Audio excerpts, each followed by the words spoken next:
8, 7, 6, 5, 4, 3, 2, 1. It's Morning Kicks Extra with Randy and Jen. It's the 163rd episode of Morning Kicks Extra. Woo-hoo! So we call it Morning Kicks Extra because it's an extra dose of Randy and Jen. And that may not seem like the best idea, but it is a great way to catch up on stuff you might have missed out on during the show. Or if there's anything you want to listen to again. Like our salute to those people who wear shorts all winter long. And the real horror of 2025, the cold. Plus, we're going to be talking about something you should never say on the first date. I love you. So let's get things kicked off. On Morning Kicks Extra. Morning Kicks Extra with Randy and Jen. So, cops in Pinchbeck, Lincolnshire, over in England, say that the local cats have been returning home with their fur shaved off. And that while the cats did not appear physically harmed, the shaving, they say, might have caused the animals distress or anxiety. The shaven areas appear to have been caused by some form of hair clippers, and this is according to the police. Oh, that's some good detective work there, Lou. So officers don't know the motivation behind it. There's been a similar allegation of cat shaving in Curtin, which is like 10 miles away, but they don't really know if it's related or not. Is there maybe a barber school in the area, you know? Fewer hairballs to throw up. Like, that sounds like a win-win to me. To me, it's just hygienic, you know? It's considerate. Right. Would it kill this person to shave the cats during a heat wave, though, instead of in February? Morning Kicks Extra with Randy and Jen. Movie Rehab! This is where we assign Jen a movie to watch over the weekend because before she came to Kicks... Well, I hadn't really seen a whole lot of any movies before. Yeah, she didn't know they existed because it's a Kansas thing. I don't know. I had my head in the sand all the time, so someone would make a movie reference, and I just would have no idea what they were talking about. A lot of sand in Kansas. It was coming out of my ears. Coming out of her ears because she had her hand in it. See, so every Friday, Randy assigns me a movie to watch. I watch over the weekend, come back on Monday, rank it 1 to 10, let you know what I thought about it. So unbelievably, she's never seen Rain Man. I'm guessing it's about rain. No, it is not about rain. But it's called Rain Man. It's got to be about rain. This is one of the more confusing things about it is why is it called Rain Man? You find that out pretty quickly in the movie because it's a 1988 American road comedy drama. Okay, so they're making their way across the United States. Okay. Yes, it's directed by Barry Levinson, written by Barry Morrow and Ronald Bass. Tells the story of this abrasive, selfish wheeler-dealer Charlie Babbitt, played by a very young Tom Cruise, who discovers that his estranged father has died and bequeathed his multi-million-dollar estate to his other son, Raymond, who he accidentally calls Rainman. Okay, I get and that that's now. Right, played by Dustin Hoffman, an autistic savant whose existence Charlie was unaware of, didn't even know existed until after his father died. Morrow created the character of Raymond after meeting real-life savant Kim Peek, who you probably never heard of either, but it was the historical figure. The film was huge, grossed $354 million on a $25 million budget. It became the highest-grossing film of 1988, received a leading 8 nominations at the Academy Awards, winning 4, more than any other film-nominated screenplay. And as of this year, it's the only film to win both the Berlin International Film Festival's highest award and the Academy Award for Best Picture in the same year. It's rated R, so you can watch it for free on the Roku channel, Tubi, or Pluto, or pay through the nose on Amazon Prime, where they should be giving you that movie anyway, but they don't. So I'm going to watch Rain Man over the weekend, and then I will come back on Monday, rank it 1 to 10, and let you know what I thought about it. Yeah, definitely watch Rain Man. Morning Kicks Extra with Randy and Jen. My friend wears shorts all winter long. No. He owns no pants. And I'm like, and that's why you make that amount of money. Aren't his legs freezing cold? He's a hefty dude. He's got Okay. plenty of insulation that he carries around with him everywhere. So is he wearing a short sleeve shirt too? No. He wears a big, heavy parka-like jacket, but he's wearing like workout sweatpants shorts underneath that every year. At least the top part of him's happy, I guess. Yeah, I think there are some things that people should just never wear. Winter, summer, or any time. I think we need to salute those people who wear shorts during the wintertime as the real American heroes that they are. This station presents Real American Heroes. Real American Heroes. Today, we salute you, Mr. All-Weather Shorts Guy. Mr. All-Weather Shorts Guy. You live every day like it's the 4th of July, even in nasty and clement weather, because your professional motto is ABC, always be casual. From business meetings to barbecue. Let the world see those fuzzy little tree trunks. Even while wearing a winter coat.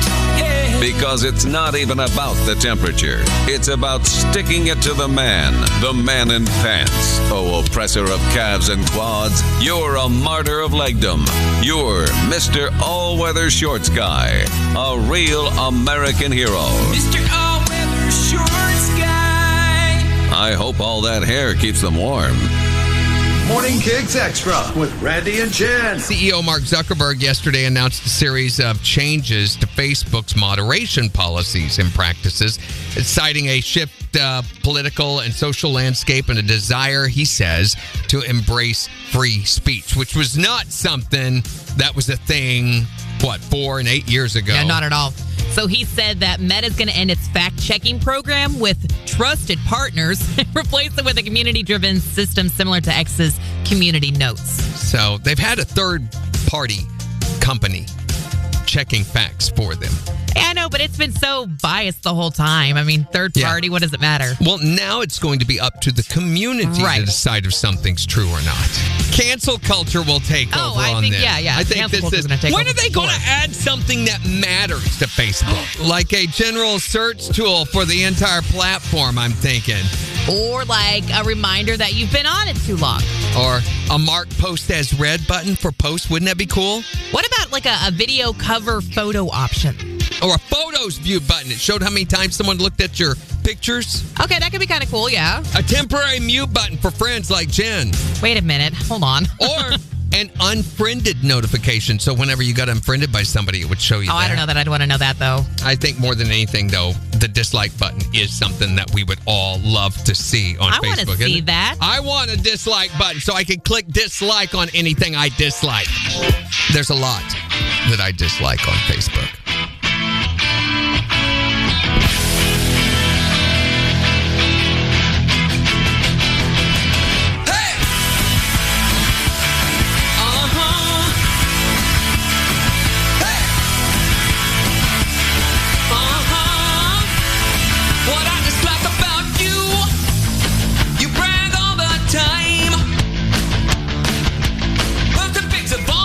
What you had for dinner last night? Yeah. Facebook statuses about your kids. Show me all the good Cub Scouting they did, but who cares? What I dislike about you. What I dislike about you. You took another dumb quiz, and you found out now. Pass it down. What your spirit animal is. Yeah.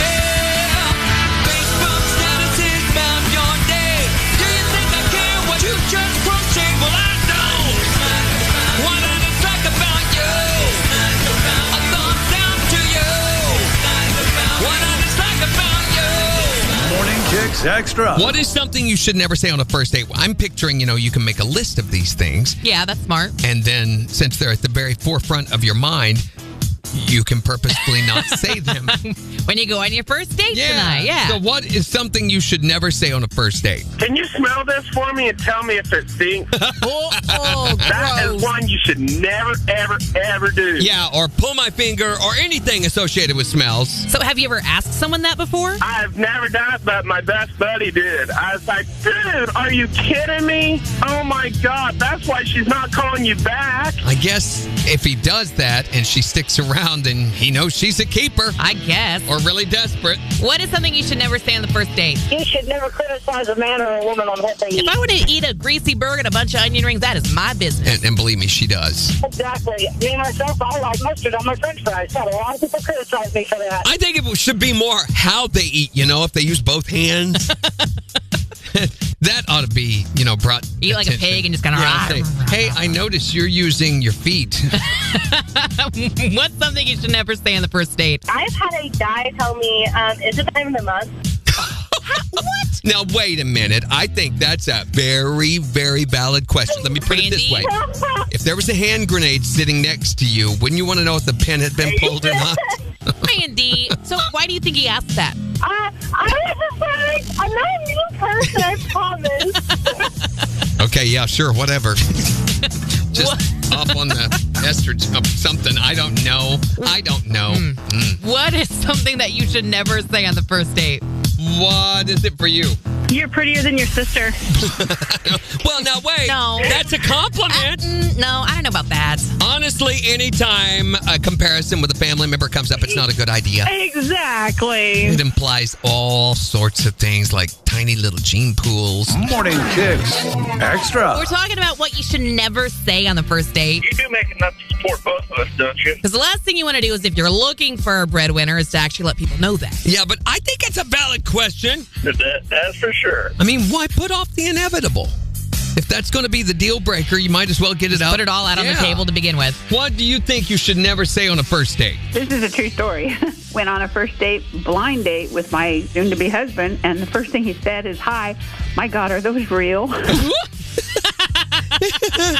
My question would have been, do they squeak when you squeeze them? Randy! What? It's a valid question. Swear to God, my hand to God. Yes, he did. But I married him, so it must have been okay. You can't ask someone that. Well, you can.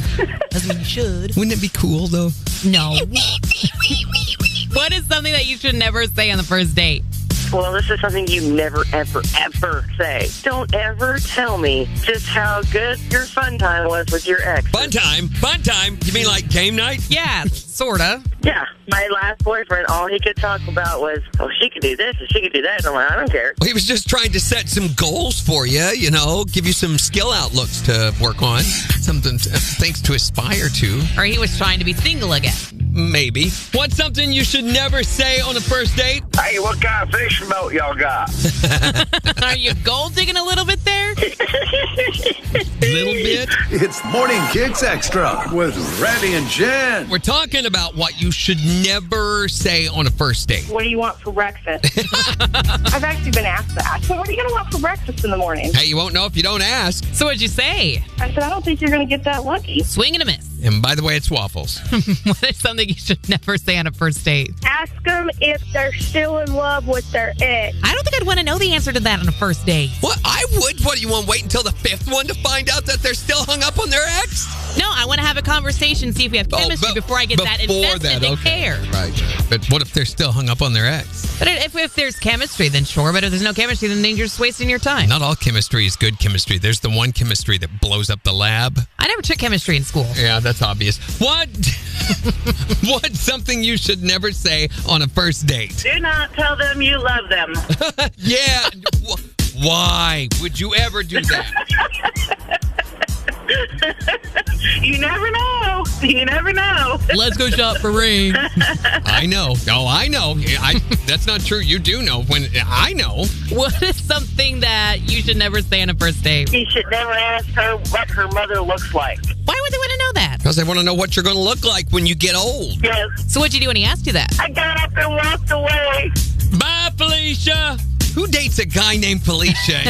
What is something you should never say on a first date? Yeah, don't ask them what underwear they're wearing. Yeah, because they might not be wearing any. Randy. Or they might be old or dirty or Holy underwear? Religious underwear, I was going to say, but yes, religious underwear. Yeah, that's what it is. We were holy underwear. Morning Kicks Extra with Randy and Jen. Hey, join us on the next edition of Morning Kicks Extra. We're going to be asking you to tell us about the thermostat Nazi or the Watt Watcher that you have to deal with. Don't you touch my thermostat. In the meantime, don't forget to check out our blog at kicks1025.com. You can check out all of the latest Morning Kicks karaoke songs. And you can watch us live on most social platforms every weekday morning starting at 7. Make sure to like, follow, and smash that subscribe button.